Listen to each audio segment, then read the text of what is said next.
why I talking about that? Because I sent this description to Beth, you know, I tried my hard because I really wanted to be accepted by our wonderful committee. And I implement some theory of memory studies, it's like, and I sent it to Beth, okay, can you know, what do you think about it? Can you check? First I sent it to Justyna Tomaszewska, which is, we should be more here, but Justyna Tomaszewska has a surgery, and Magdalena couldn't make it, because he didn't receive funding. So we are only three. Yes, Tomaszewska says, oh, great description. Yes, I like it. And how, you know, it's impressive how this, how all these topics cooperate much one with other. And then I sent it to Beth, and she changed everything. And okay, I was very, I was anxious. Because I did my best and she changed everything. So okay, but I decide, okay, she's American professor and reviewers will be American professors, so maybe she's right, but not 100% right. So I didn't show you final version, but it was a mixture of both versions, so maybe that's why it's accepted. President's power. Okay, so yes. So introduction. I think I tried quite dense, which I'm quite interested. I'm really interested of memory studies, and I treat Polish reportage as a tool which shaping collective memory or cultural memory. And I'm really interested in this issue. So, and Polish situation and all region situation. Under communist Polish public memory of the Second World War was organized by the long gestation of Polish narratives of heroism and sacrifice. Beth throw away, but it's not mine, it's Joanna Wawrzyniak. Hence, institutional memory in Poland still finds itself a mnemonic standard in Western Europe, which tends to favor imagining the war in civil post-Holocaust human rights related way. In Central and Eastern Europe, after '89, the past encountered different and multiple stories for decomposition and recomposition of national myths. Part of the process of shaping collective memory can be observed in many examples of Polish contemporary literary reportage and other non-fiction genre. I don't know how to pronounce this word, I never would learn, sorry. The main aim of the panel will be an attempt at analyzing the image of the Second World War in contemporary Polish reportage. I leave this paragraph. Thank you. As a process of recomposition of national myth of the Second World War and institutional discourse of victims of years into multiple voices of the individual experience, especially voices of minorities, women, and children, and others with individuals and enough. But this is the goal. This is the goal for me, because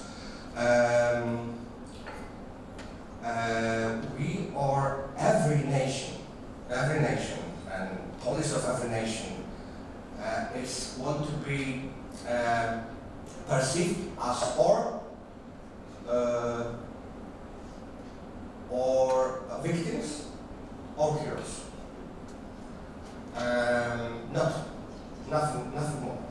Nothing more. And this, if we understand this, every nation who I would say is on a kind of tribute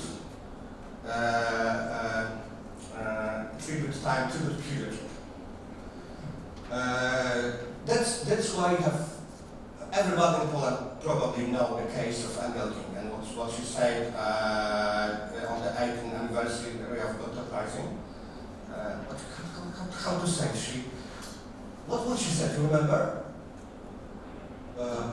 Że Polacy byli zawiedzeni chyba, tak?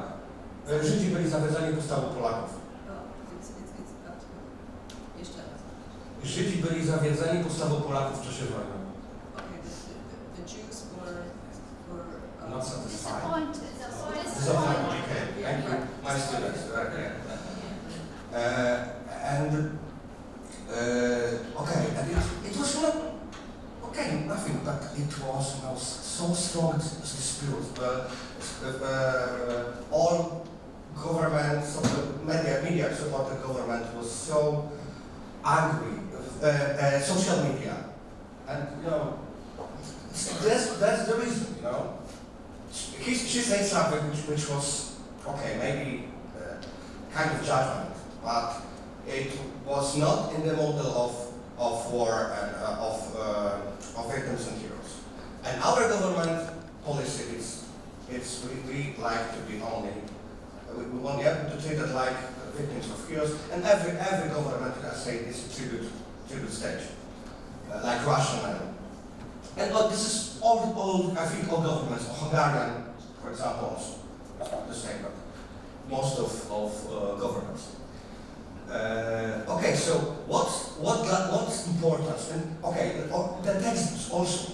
The textbooks it's so rooted because in school also is implemented.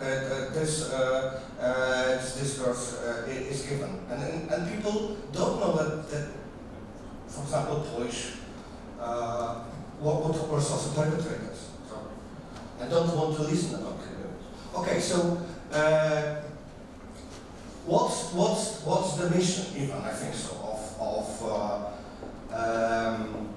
Polish reportage or cultural text is to give a voice, to change, extend Polish collective memory, make it more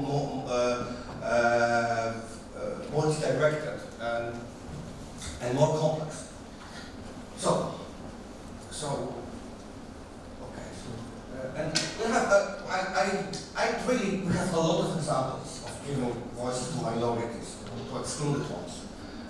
For example, watercolors, translated by Shameful, which is based on biography of Magdalena, and it's about this too, and other story which is very important. It's the press story of Roma, the Sinti, chicken lager in Birkenau. Which not known. It's not really known history, but there was the same. The fate was the same, like Jews' fate. Chasing the King of Hearts. It's also and all crowd. It's again this wonderful book, but it is written from woman perspective. It's story of a woman beloved in her husband, and woman who wanted to rescue her husband. Her husband was in concentration camps, Auschwitz and others, Buchenwald and so on. And she tries to rescue them. And the crowd said, okay, it's story about love, woman to man, and to this woman and to this one happened just Holocaust. For example, the woman from Hamburg, so maybe I will, but also, maybe just title story of this, from this volume. It's story about Polish man, Polish woman, and they hide in one room, Jewish woman, and suddenly she got pregnant. And this story is about what happened with the girl, what happened then with his mother. Yes, another story from this individual trace, from an individual perspective, not from perspective of big wars and battles and so on. I have quotation of, I don't know this one, but maybe Grzebałkowska in War and Peace attempts to figure out what the Second War should mean for her generation, or around 30 years after the end of the war, and takes on taboo topics such as looting, the fate of looting. You know this word? Looting is as important as szabrowanie. Recovered territories and the conflict memories of survivors who had been children in Jewish orphanage and recently translated books. So we have this. I thought, okay, I could write about many books, many examples in this panel, but my first book was 1945. I don't know if you know this book. It's a great book, wonderful one. I have. Look at, if you want, you can see English. I didn't know that English translation. That it was recently translated, so I realized it and I bought it for only $53. With the fast delivery. Yes. Yes. Sacrifice, confidence sacrifice. Okay, so Beth Holmgren covers some every month it's another topic, another perspective. Also very important role in this book this is interesting. Yes, I also it's better than many accounts of history.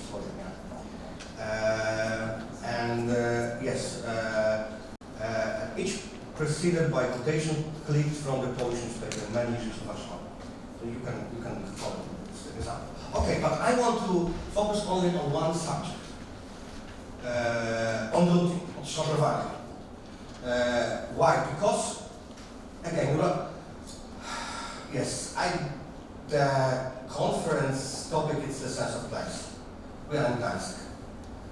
And when I read this, you can see like how it started. She asked her grandmother what she was doing during the Liberation Day. And when I was born,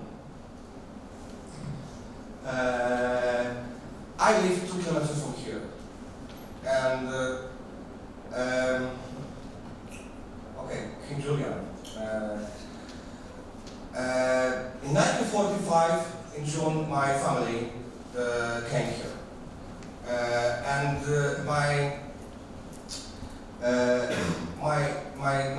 my Jewish grandfather received a job here in Gdańsk, and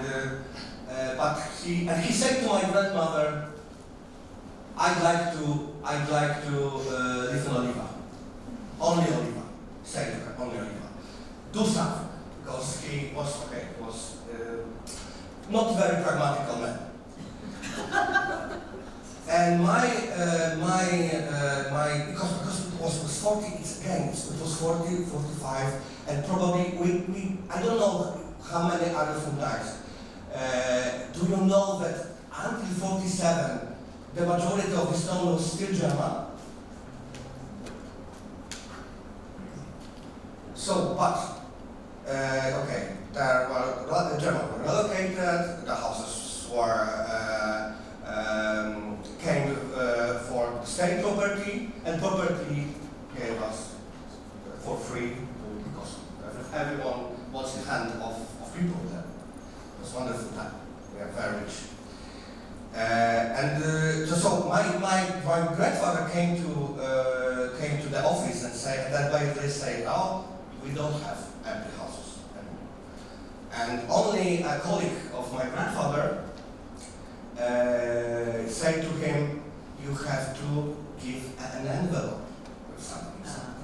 Oh yes, okay. No, he said to this man from office came to my grandfather, "So go for a trip, find an empty flat, empty house, and give me an address." And my grandmother said that every rooms were empty, everything was looted. So I named this presentation Shameful Memory, because it's nothing to be, not victim and hero, it wasn't heroic practice. But I know from my perspective, from my family stories, from my family story, and yes, so it's, I don't know, probably maybe some old movies gave this topic, but the topic is repressed. And what did Grzebałkowska? She gave, I don't know, what is the position of repressed? Hidden. Okay, but for give, I don't know, give a life. Okay, maybe we should give a new life for this topic, which was really repressed. Okay, and Revive. Revive. Yes, revive. But looting, it's normal, says historian. It's happened, you know, when inter-war periods. So, okay, so. Szaber mnie wciągnął. Okay. Can I be like Shirley or Alberto and written in Polish? Yes, please. Okay. Pani pyta, jak to jest wejść do cudzego domu i brać co popadnie. To ja pani powiem, że lepiej jak do skarbca, bo ze skarbca nic nie można brać. A tu się wchodzi i bierze co chce, jak w bajce. Firanki wiszą? Bierzesz jak chcesz. Jak nie chcesz, to nie. Idziesz dalej. A pani dalej pyta, czy nie było we mnie strachu, obawy jakiejś, że wchodzę do cudzego domu. No nie, bo wtedy człowiek był jak on jakiś. I ciekawe, jak tam nie mieszkali, jak się urządzili. Treasure for a reporter, like we say in Poland, literary journalist, is to find a hero, a character who says like, to a person who says like this. So, wonderful. So we have, of course, Musha is one of the characters, but also there are some theory. It's not one story. It's not one person's story like other chapters. But this is okay. This is what Grzebałkowska did in her book. She revealed these repressed stories or shameful stories like this one, of minorities, of children from orphanage and so on. Okay, so now some I don't know, we accused to be not sophisticated enough, so you have some dense, some dense memory study story. So I think we can treat such a approach like as a part of this counter memory process. Looks to the past for the hidden histories of those excluded from dominant narratives. It was in my description of part. It was thrown away by Beth. Okay. By supplying new perspective about the past form of expression with oppression, using them, reframing, refocus dominant narratives. Maybe because of language, because language is really dense. Forgotten, marginalized histories, memories, but also, this is my last slide. Also, the power of art. The power of art. And I use about why so media, film, movies, literary journals are so important because they engage the reader with emotions.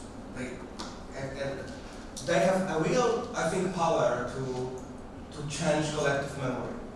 I use here a theory of Alison Landsberg that unique transformative power of art and its ability to mobilize audience through imagination and affect can form what Alison Landsberg called prosthetic memory, that is a deep connection with events that have not been experienced. Landsberg argues that cultural forms contain the potential based on empathy for the historical experiences of others. From this perspective, Grzebałkowska in 1945 tries to extend Polish collective memory by making it multidirectional and compatible with different memories. So it's my final word. Thank you. I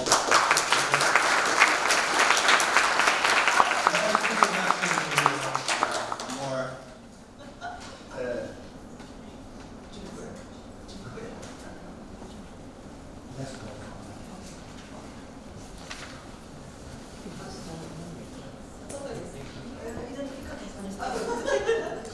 Which class name to pull up? Szklarskiej biegu.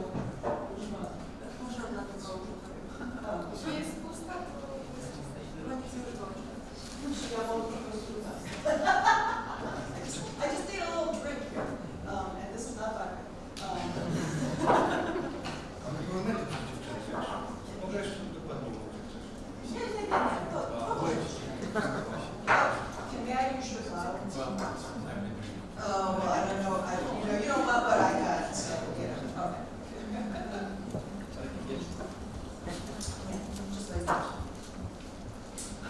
I first want to say that I'm really, really thrilled to be here. I'm a very new member of IALJS, and when I wrote to, I don't know whether I wrote to you, Rob. Did I write to you initially? I said, how do I do that? I'll ask Jan to put my PowerPoint. It will be a soothing blue soon. So when I asked Jan if anybody's going to do anything about Polish reportage, he said, "Oh, that would be a great idea." They said, "Talk to Jan. He's doing all of this." And I thought, this poor man is putting together this entire conference, and I'm going to ask him to put together another session. And he's been wonderful. And so it's all to his credit. May I have a round of applause for Jan?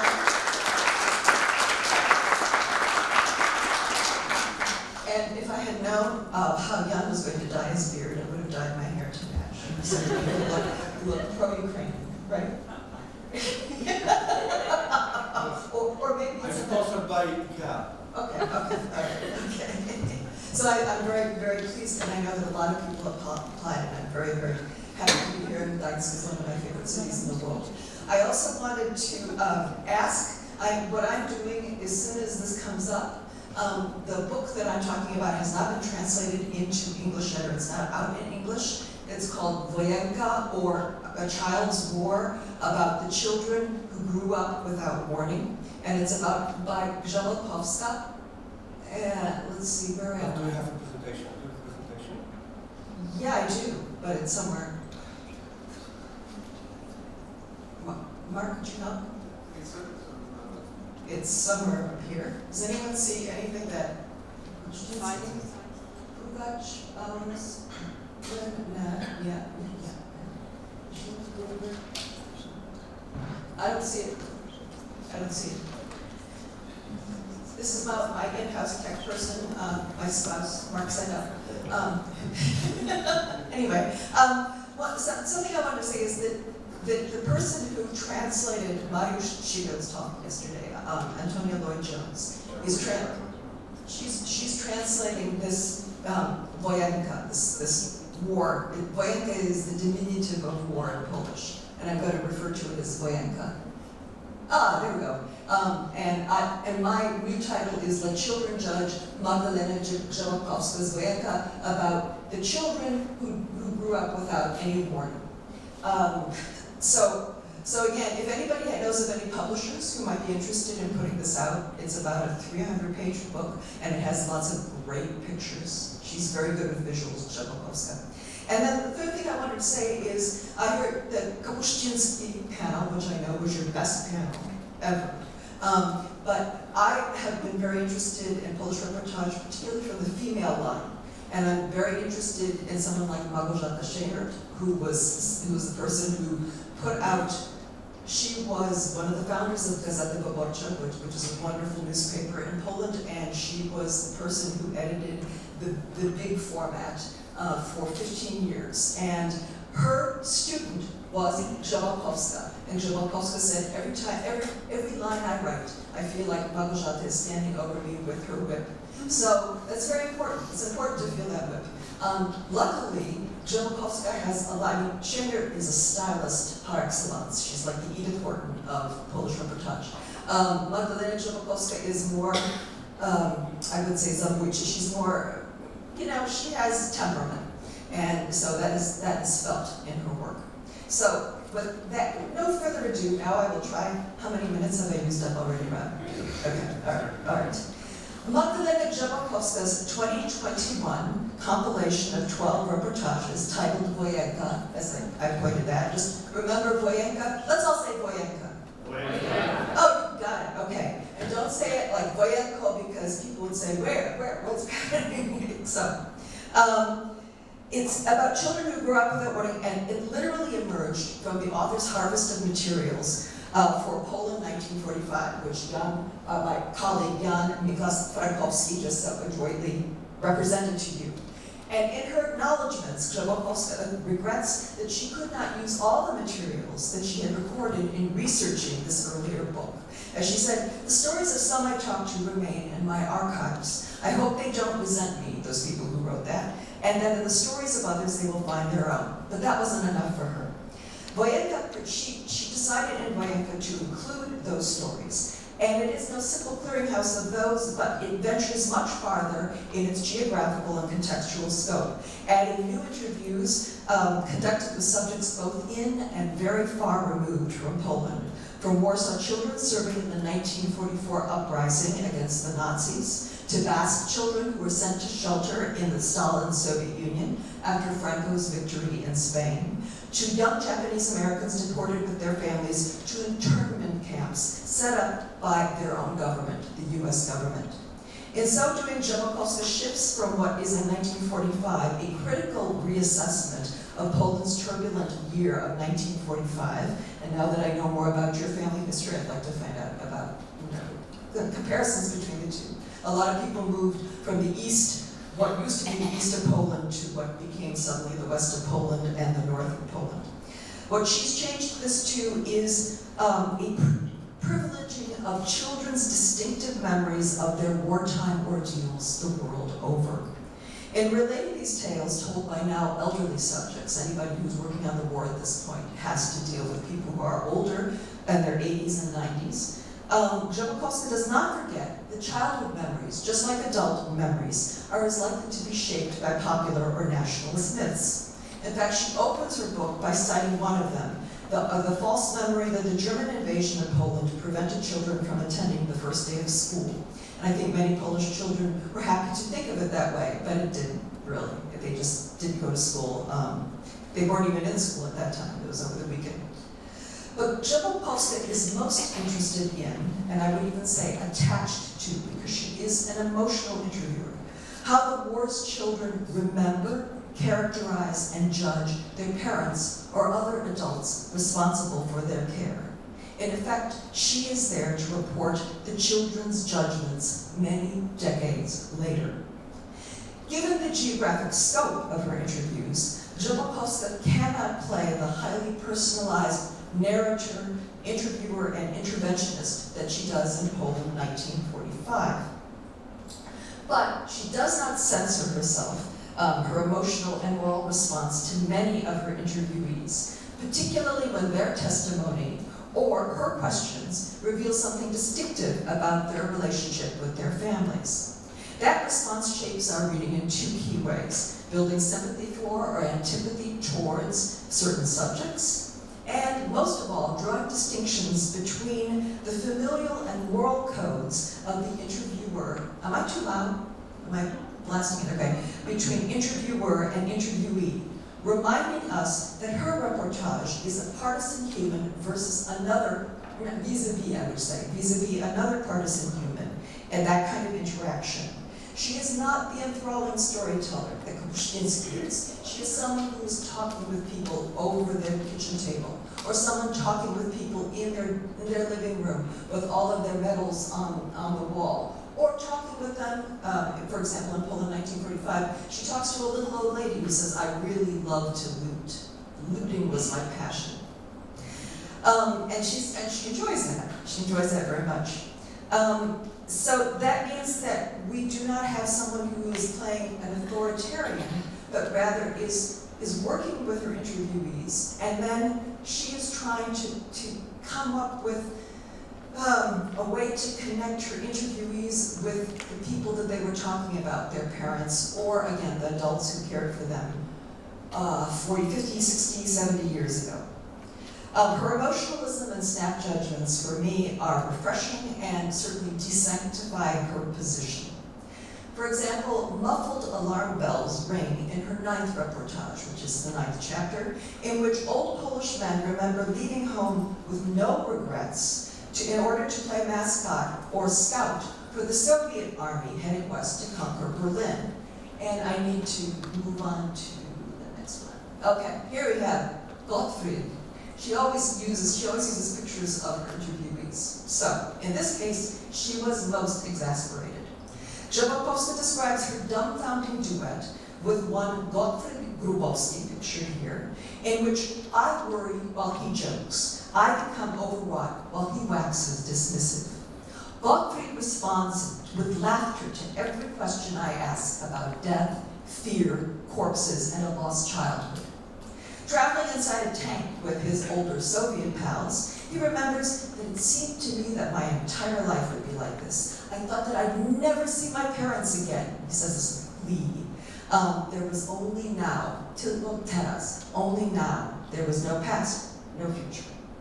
Gottfried's portrait as a likely sociopath resembles Grzebałkowska's distanced, distrusting reportage on Miklas-Frankowski, who was a spoiled youngest child of Hans Frank, the ruthless Nazi bureaucrat who governed much of wartime Poland.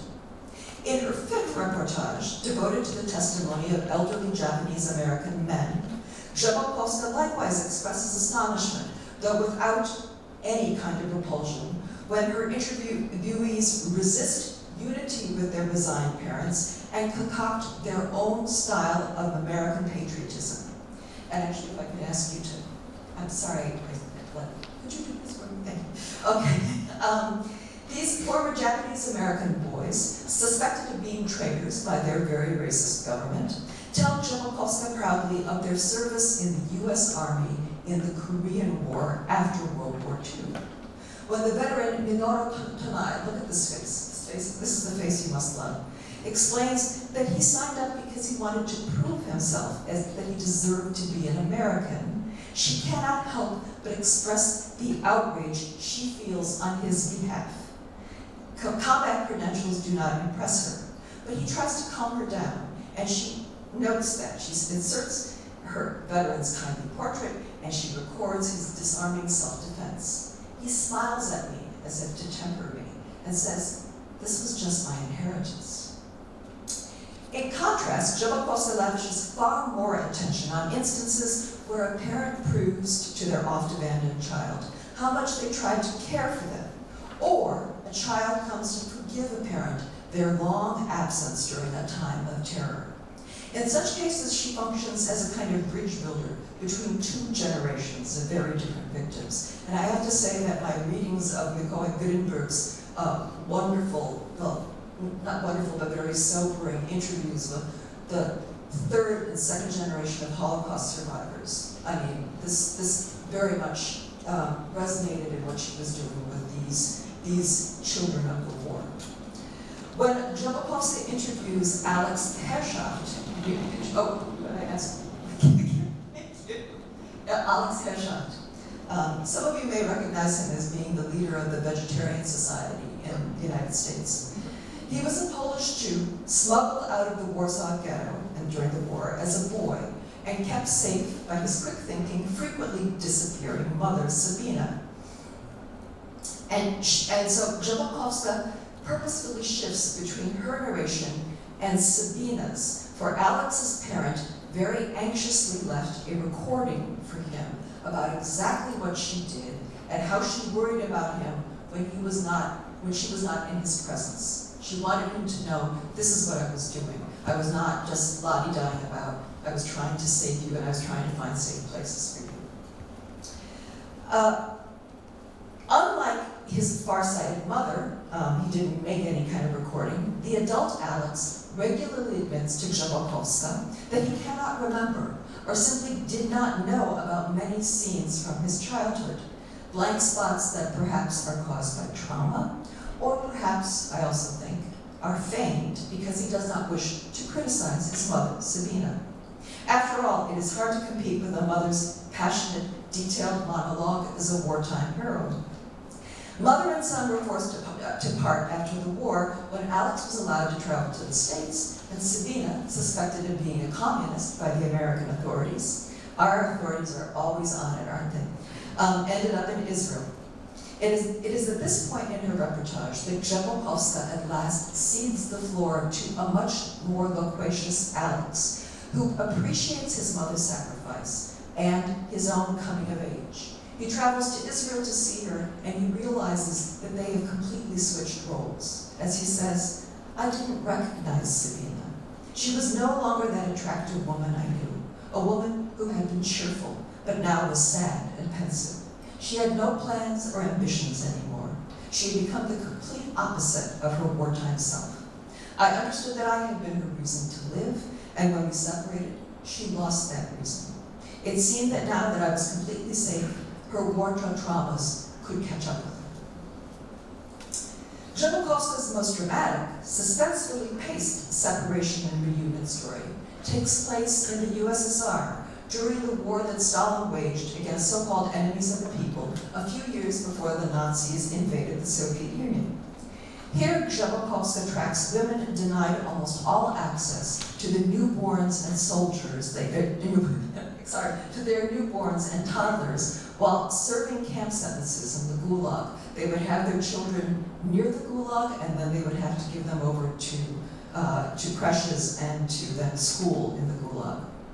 Most of the meetups of newly released mothers from the camps with their very, very, very few surviving children do not conclude in reconciliation in her book. She doesn't make this into a fairy tale of, oh, they nursed them when they were in the nurseries, but then when they came out, everything was wonderful. That was not even a minority. It was like a 0.0001 in the number probabilities. But one of the artifacts Grzebałkowska receives from a child of a Gulag, as someone who served in the Gulag, the kind of object she admits that she likes to hold in her hands because she can feel a kind of emotional connection, is a 32-page notebook in which Lilia Salamonovna writes out her early memories of the camps in longhand. And if we could turn to this one, this is, okay, here's one of the pages from that 32-page book.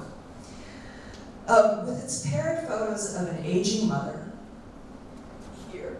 here, this is the aging mother, Yenta Lichtenstein, and this is Lilia Salamonovna on the right. The photos of an aging mother on one side and a maturing daughter on one page. This source represents a family connection, if not love, at this point. The high drama in this account stems from Lilia's complete separation from her mother as a baby. Her earliest and strongest remembered sensation was not her mother's touch, but hunger. Until Lilia is 9, she has no idea what a mother is, and she has no idea of how living together with such a person might change her life.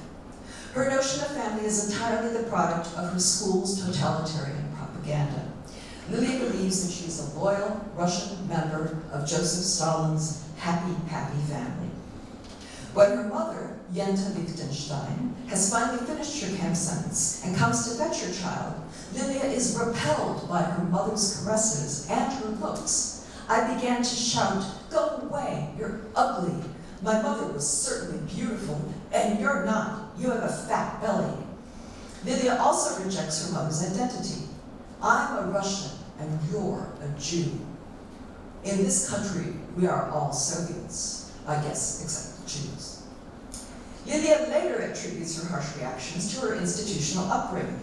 All of us raised in the orphanage were like wolf cubs, rough and coarse on the outside, yet soft and good within.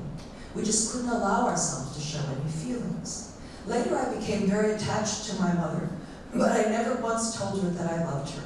I never hugged her, and I never kissed her. It was hard even to imagine such a thing. After this initial painful standoff that Grzebałkowska reports, she steps in as an interviewer and a kind of generalized narrator. And she remarks that Jenta Wittgenstein won over her wolf cub with love, patience, and forgiveness. And this is my last slide. While interviewing Lilia in Israel as an old woman in 2019, Grzebałkowska learns that Jenta's years with Lilia ultimately had transformed her child. She declares the winner of a dramatic struggle between totalitarian deformation and an exceptionally good mother's patient nurturing by recording the elderly Lilia's nightly ritual.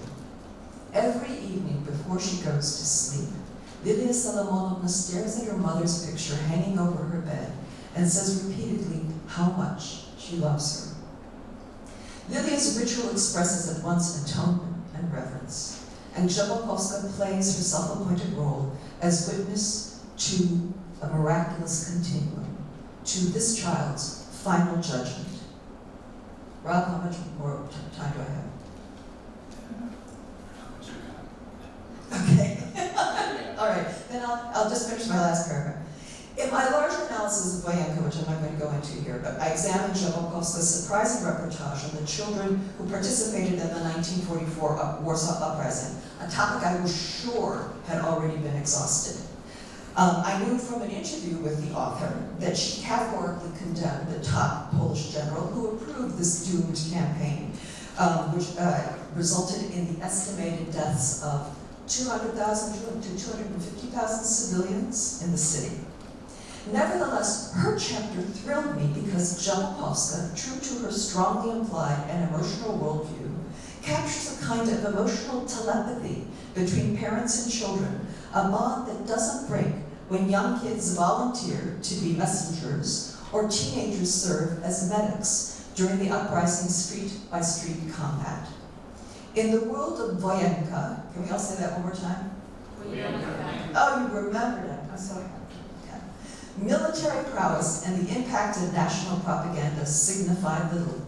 Instead, the coming together of parent and child during or long after the terror, and the child's emotional and psychological sustenance from that reunion figure as the greatest victory, the most important triumph of humanity in a war. Thanks very much.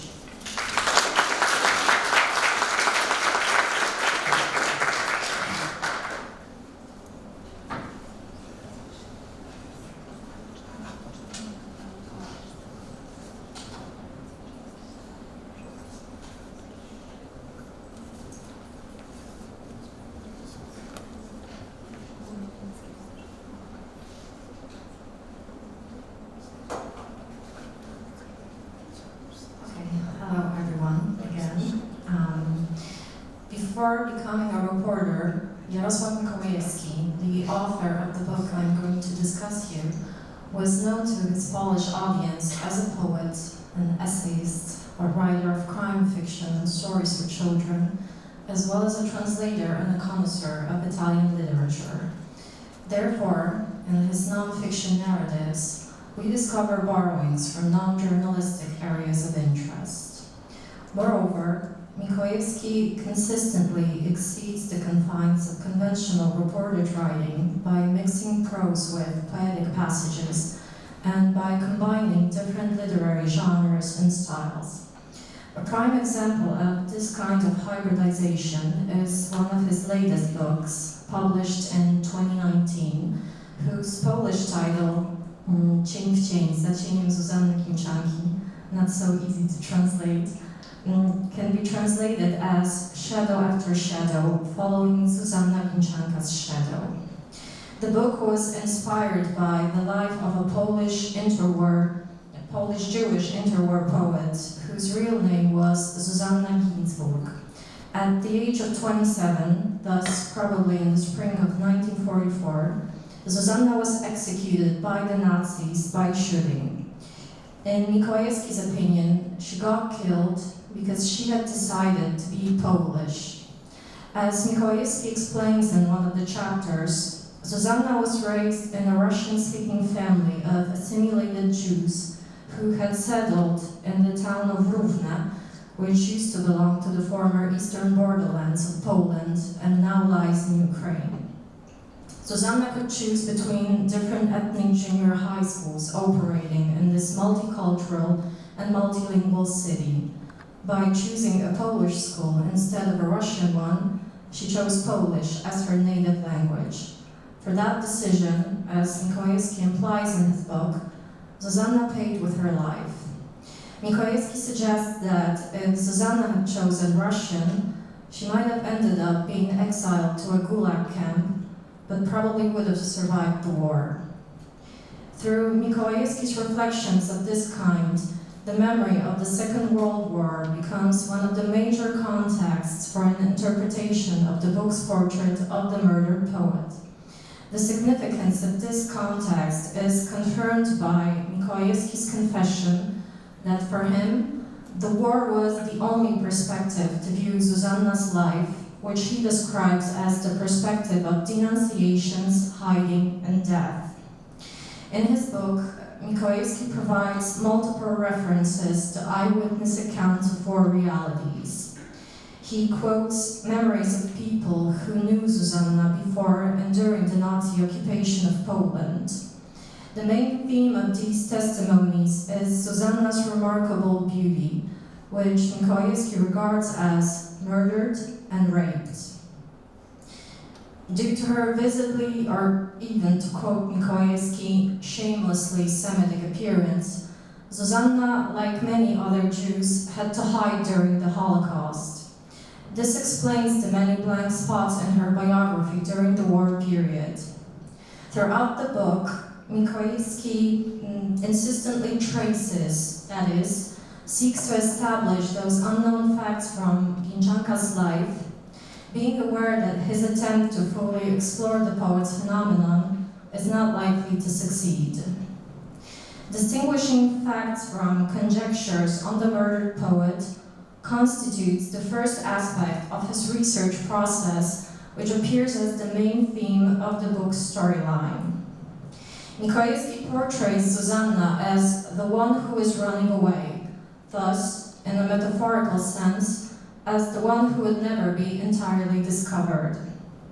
Defining himself as Gdańska's shadow, he describes writing texts about her as the chasing of her shadow by a shadow, which is reflected in the book's title.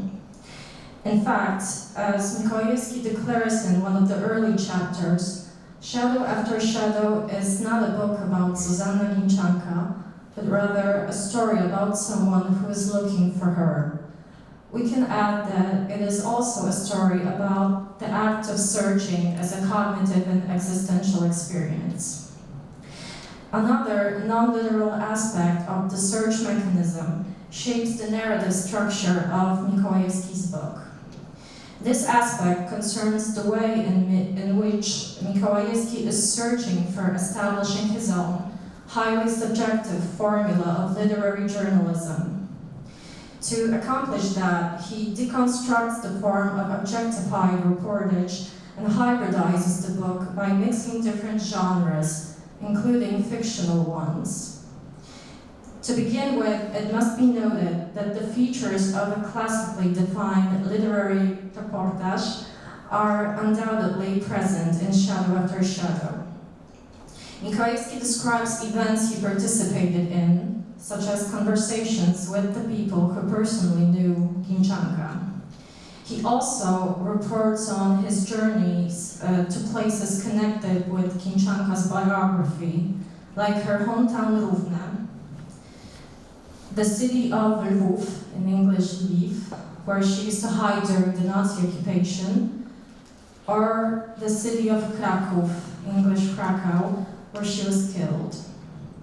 Most of these fieldwork parts of the book are reprints of earlier reportage texts Mikołajewski had originally published in selected Polish magazines. These excerpts from his press materials play a significant role in his representation of Zuzanna's story. However, important as they are, they do not determine the overall shape of the book, which I therefore classify as a non-reportage, contrary to the name of the reportage series in which the book has been published. To justify this view, I want to point out that shadow after shadow abounds in short essayistic pieces of openly intimate, non-journalistic nature in which Mikołajewski expresses his personal fascination with Klimczanka. These essayistic and intensely personal passages occur mainly within Mikołajewski's letters to Silvano De Fanti, a prominent translator of Polish literature into Italian. The letter as a genre is one of the 19th century antecedents of Polish literary journalism, which in that period was heavily formed by written correspondences sent to Polish newspapers and periodicals. However, the epistolary chapters of Shadow After Shadow are quite distant from the 19th century journalistic forms due to the scale of intimacy visible in the way Mikołajewski describes Zuzanna to his Italian friend. In his letters and essays published in, Mikołajewski admits that Zuzanna has captured his imagination since his early years because she was young, she was a murdered Jew, and she was a poet who was said to be, quote, more beautiful than anyone else, both as a human being and as a woman, end of quote. By punctuating his narrative with such lyrical reflections, Mikołajewski seems to be pondering his own inner life rather than the facts from Zuzanna's biography. As a result, he creates a personal myth about the poet, largely based on his guesswork and the sometimes contradictory first-hand accounts of the war survivors. The image of Zuzanna that emerges from these accounts is one of a person betrayed by her beautiful Jewish-looking face, but also of a person who never admitted to being a Jew, even when the Gestapo officers were dragging her along the ground by the hair when they were arresting her. A fictional scene of Zuzanna's arrest was depicted by Mikołajewski in a short literary drama constituting the book's final section. Its title, Mikołajska 26, refers to the address of a tenement house in Kraków, which was Zuzanna's last hideout. The drama, taking place in this setting, consists of a typical first-person dialogue scenes, including the list of dramatis personae and the stage directions. In this literary piece, Mikołajewski breaks the reportage convention by using his own imagination and presenting the days immediately preceding the capture of Zuzanna. He also speculates on the circumstances which led to exploring the manuscript of Klimczanka's most famous and also her only surviving wartime poem entitled Non Moriar. Mikołajewski regards this poem as a masterpiece and quotes it in full in his book in one of his letters to Silvano. The poem mentions a woman named Chominowa, who was a janitor in the house where Zuzanna was hiding during her stay in Lviv. After the war, Chominowa was charged for denouncing Klimczanka to the Nazis, thus making her run away again.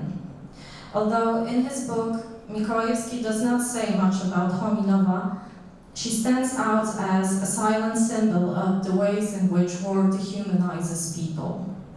When seen in the context of such evil, Zuzanna's biography, full of gaps and obscurities, becomes almost impossible to convey in the language of dry facts.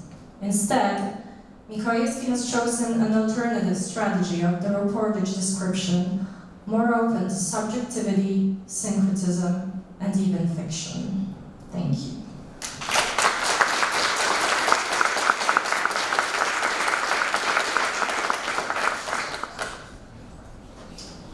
Thanks very much, Katarzyna.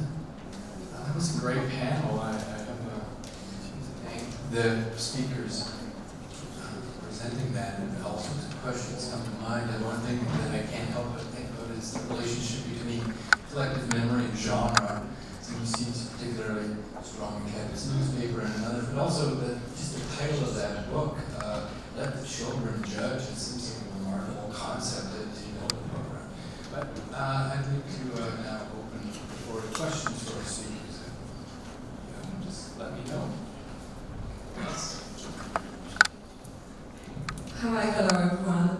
I would like to firstly thank you for this amazing panel, and it's really important to share our knowledge about the memory and especially history, shameful history of Poland and also a Jewish history in Poland. And I have a question to our dear host, of course. I would like to ask you or share your tips with us how to talk to students about the same shameful memory and shameful history. Thank you, Sophia, for your question. My answer will be long, not short. Will be short. Or maybe long, I don't know. Okay, but first sentence. I would advise them to read Reportages. Okay, why? Because, for example, Hannah Crown.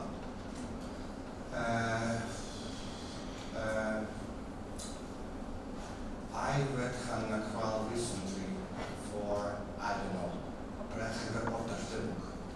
I think the book is in this volume, one from Hamburg. And I was, I don't know which time, moved, really. I fell in here. When you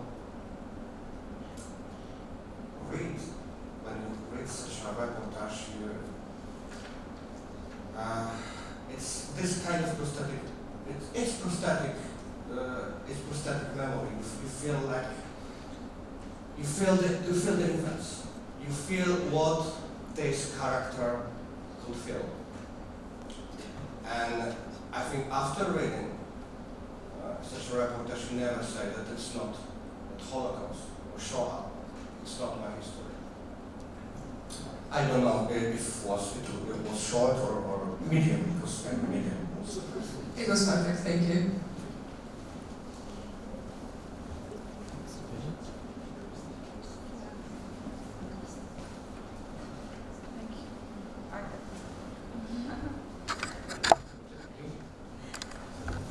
Thank you very much for the panel, very interesting.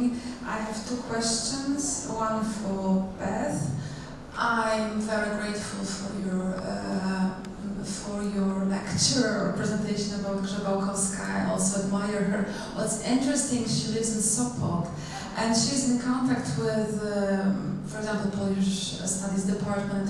She sometimes leads workshop for students, so it's very interesting. And she's a very good teacher of journalism, I would say. She just moved to Liva. Oh, right, so it's even closer, yeah. And I would like to ask about this dimension or this notion of decentralizing herself in the text. Do you think, you comment that it's visible through the way he's interviewing people, but do you think it's something else also from the point of view of, I don't know, the ideas she has of her role or other aspects of this decentralizing narrative, or it's also kind of presuppositions she has? That's the first one, then the second I will ask to. That's an excellent question. I think that she wants to make clear that she knows she has certain roles and that she has certain ideas, and she doesn't mince words about that. And I find that very, very exciting and, again, as I say, desanctifying. She's just a person who has a lot of interest. She's going to do her job. She's going to read her history. She's going to make sure that she looks at, for example, in Poland in 1945, she had 200 different subjects that she was interviewing. And she wants to make sure that she is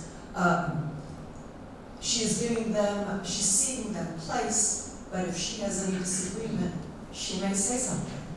So she's someone who, in contrast to someone like Shared, who is very composed and would never do that, would never assume that, she has this longing, a little bit of longing, but she's still maybe too good a girl to do that, to say that. She wants to be Hugo, she wants to be Jacek Bobek. She wants to be a little bit of a rascal.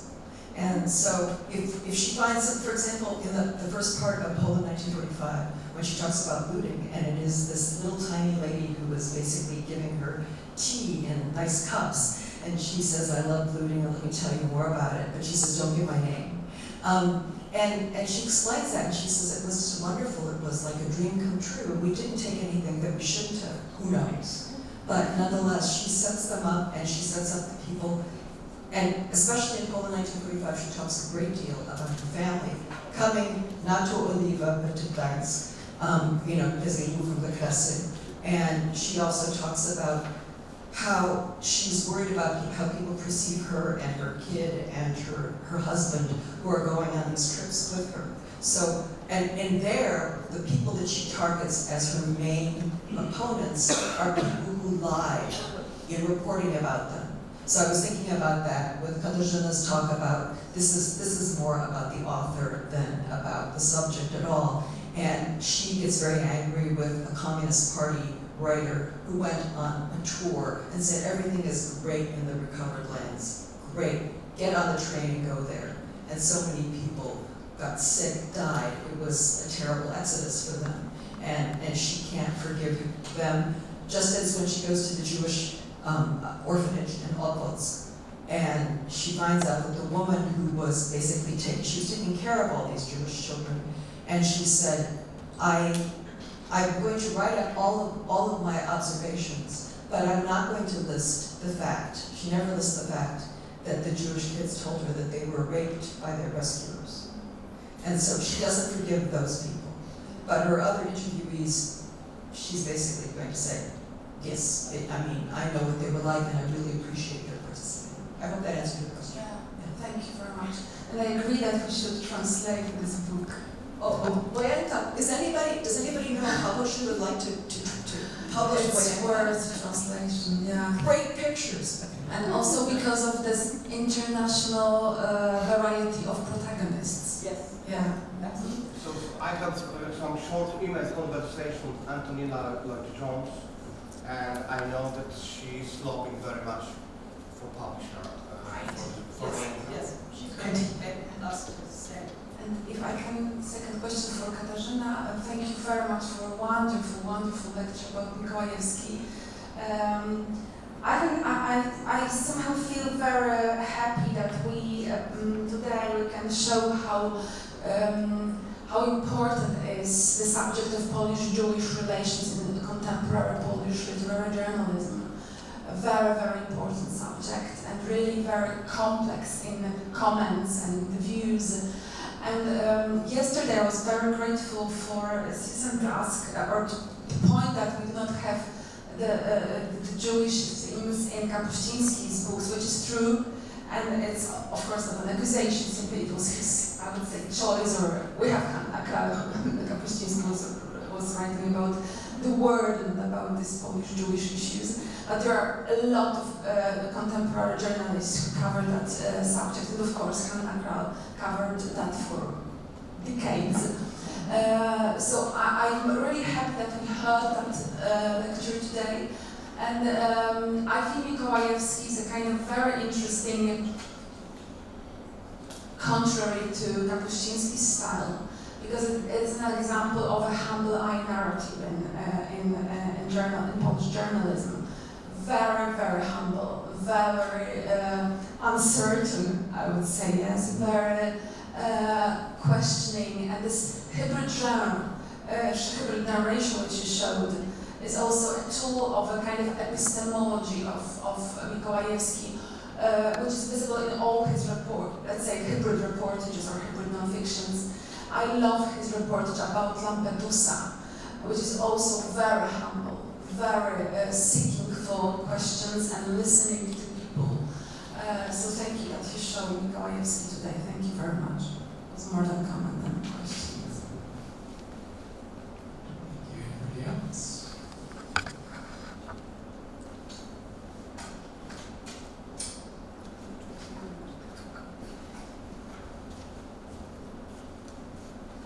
Okay, well, I don't see anyone else questions. Do you have a question? Well, I have a very general one about collective memory and genre, but I don't know if anybody would feel like addressing that. Just something I think about myself, and what special qualities does reportage or literary journalism have to get at that material? You all sort of refer to that, but I wonder if anybody has any thoughts on that.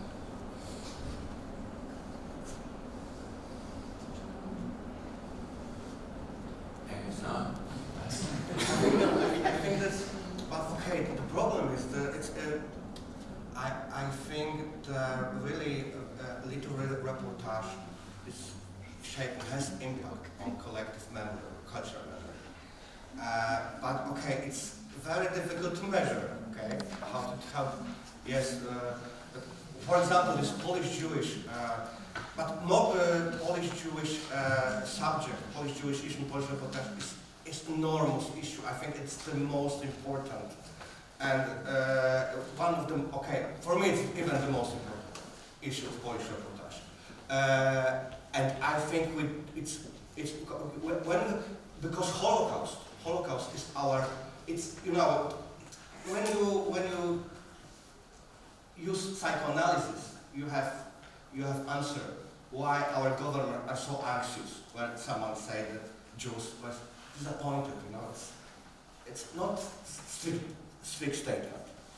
Because when you have trauma, you have two options. You can repress it, or you can try to walk through. And for me, that's why it's such, okay, movie, of course, movies has more impact on collective memory, but also I think I don't have hard proof of this, but my proof is a number of high quality Polish literary reportage on this issue. That's something happened, no? It's like yes, someone from family, for example, read reportage Polakos. I don't know if it's terrible, but it's Polakos. Roberto, where is Roberto? No. Here. Polakos, yes, Polakos. Polakos, it's Yes. Polakos, it's. Do you know this, Magdalena? Do you know this reportage? Polakos, no. No. I don't remember our author, but she's. Is it Vinicka? Sorry. Is it Vinicka? No. In Spanish? Yeah, we can Google it. But Polakos, it's about Jews who moved to Costa Rica.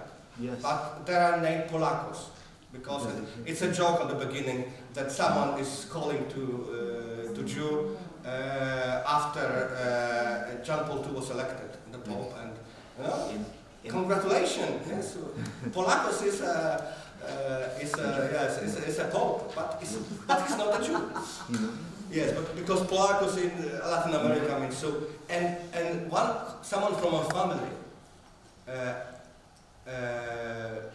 read this book, and he told me I didn't know that Polish-Jewish relations between the war was so complicated. That there was a lot of anti-Semitism. So you know, every reader of this book is an impact. Every reader of a book changing the collective memory, which he didn't receive in a school, or like me about this Szabrowania, about in family story. Because in Latin America, the majority of people immigrating before and after the war from Poland and from all these countries are the Jews. In Argentina, a synonym of Jew is Russian. And a synonym of Arab is Turkish, because they came from the Turkish Empire. So it's interesting how sometimes the people who emigrate are not the biggest part of the population, but the ones who were forced to emigrate, and they represent the country from where they flew. We have a poem, Anna Padua. Yes. I just wanted to say, vis-a-vis collective memory, the collective memory of Poland is a touchy subject, just as it is in every country, but especially, I think, the collective memory about Gentile-Jewish relations in Poland is very much, it hasn't been explored as much as it should be. It has been explored by lots of people, and there have been lots of good people, but it also depends a lot on what government has power, where they give grants and that kind of thing. And when I came into the Warsaw airport, was it 2 days ago? I don't remember, it was sometime recently. And I was just shocked to see all of these things, that we are proud to be Polish, and I thought, what do you mean by Polish, sir? Because it means one particular thing. It means you are, it's a kind of nationalism that is coming back. And when you have someone like Roman Dmowski, who was the head of the rightist party, being, basically the president is, am I getting anybody in trouble by saying this from this university? No. Roman Dmowski, Andrzej Duda is saying, yes, it's a wonderful thing that we now have a statue of this man. It's sort of like saying, yes, it's so good that we have a John Birch statue in the airport at Dulles. And yet, on the other hand, I have taught Polish-Jewish relations and relations between Gentiles and Jews in Poland for years in various parts of my courses. And there is a real problem. American Jews see the main perpetrators of the Holocaust very often as Poles. And I think that has to do with the experience of the relatives who came out of the Holocaust, and maybe the Holocaust was horrible wherever it happened, and it is even more horrible, I would say, in some places like, in Germany, obviously, but it can't be that all Poles are anti-Semitic or all Jews are, just like saying all Jews are anti-Palestinian. It has to be in between. And I think that the sensitivity that people who are Polish Gentiles or people who are part of a political phalanx, that they don't want anyone to say, oh, they were disappointed because they're very touchy on this subject. And it took Angela Merkel to say, no, it wasn't the Poles who started the Holocaust, it was the Germans. I can say that for sure. And I was very relieved that she said that the Germans started it, because there was anti-Semitism everywhere in Europe between the wars. But because the camps were placed here, where the vast bulk of Ashkenazi Jews were, it happened more here, and it happened also in the Baltic states, where people were, I'm not going to say anything about the Baltic states. Thanks. Can of worms. No, yeah, thank you very much with that. If anyone has a question following that? All right, well, Actually, I wanted to say something about, I want to ask a question of Katarzyna. I haven't read Mikołajewski's book, but the way in which he's appropriated Gdańsk for his own fictionalizing purposes. Now you say, Pani Hododecka, what's your first name? Magdalena. Magdalena, I love that name. Magdalena says that he's so humble, but what it reminded me of very much is of Sophie's Choice. William Styron basically saying, I'm going to find a beautiful woman who was in the Polish camps, who looked, of course, very blonde and very beautiful, and she had to make a terrible choice. I hate that novel, and I hate that movie, even though it's beautifully acted. And I was wondering if you felt animosity towards Mikołajewski for appropriating Gdańsk for his own, as you said, you were talking about the change in reportage the other day, about going from being outwardly oriented to inwardly oriented, and I wonder if this was the case. My question is, what do you think of Mikołajewski? Do you think he's doing this? Do you think that this is inappropriate?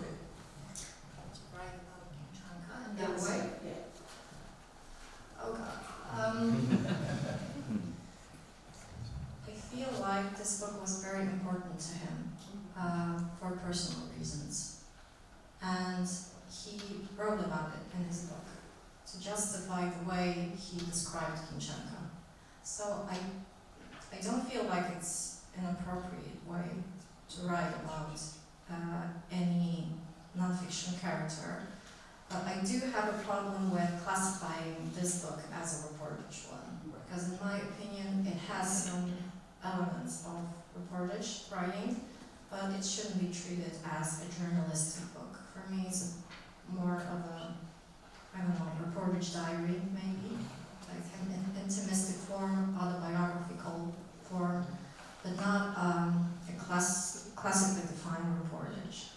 But I won't say it's an appropriate way of writing about Kimchenko, because I felt like he was very genuine with the story and with his potential readers in the way he described her and in the way he was trying to explore her phenomenon, which did not succeed, in his own opinion, because he also wrote about it in his book. You can fully explore such character as Kimchenko. His failure is part of his presentation. Yeah, I feel like it's a very important theme described in the book. His failure in exploring Kimchenko. It's a part of the story. It's a book about searching. It's not a book about like a Jewish poet who was killed. It's a book about him exploring her. If I may add to that, because this book by Mikołajewski is only one of books devoted to Kimchenko and contemporary Polish writing, and there is something about her biography, full of gaps, full of omissions, that evokes this kind of emotional engagement in her life. There is a book by Maria Stauber, whose mom was Kimchenko's best friend, actually. And that book is written in second person, which interests me. The daughter speaks to her mother about her friendship with Kimchenko. And there is also this very, I would say, even sentimental dimension about that book. There is also a theatre play about Kimchenko in Warsaw now. So I think it's about this dramatic biography that, evokes this kind of emotional engagement. I had a paper about Kimchenko, about this Maria Stauber's book in Zaragoza in Spain on a narrative conference, and it was an incredible coincidence because being there in Zaragoza, I learned that her mother is buried in Zaragoza because she married a Spanish man before the war, and she emigrated, and there is her grave in this cemetery in Zaragoza. So, just a fact. Thank you. Just 2 sentences. I thank you for the question, Beth, because I think it's somehow ambivalent that he's stressing that she was so beautiful, and it somehow can remind us of this orientalistic discourse, yes, the beautiful Jew woman, yeah. But I would add that I know a lot of men who are in platonic love with Kimchenko, and I think it's very platonic also in Mikołajewski's case. It's not orientalistic, I hope. Yeah. In his book, he criticizes such attitudes. I mean, the way people, especially men, were looking at Kimchenko only in the prism of her beauty. He criticizes those attitudes in the book. That's important remark. Thank you. So thanks. Join me in thanking the panel for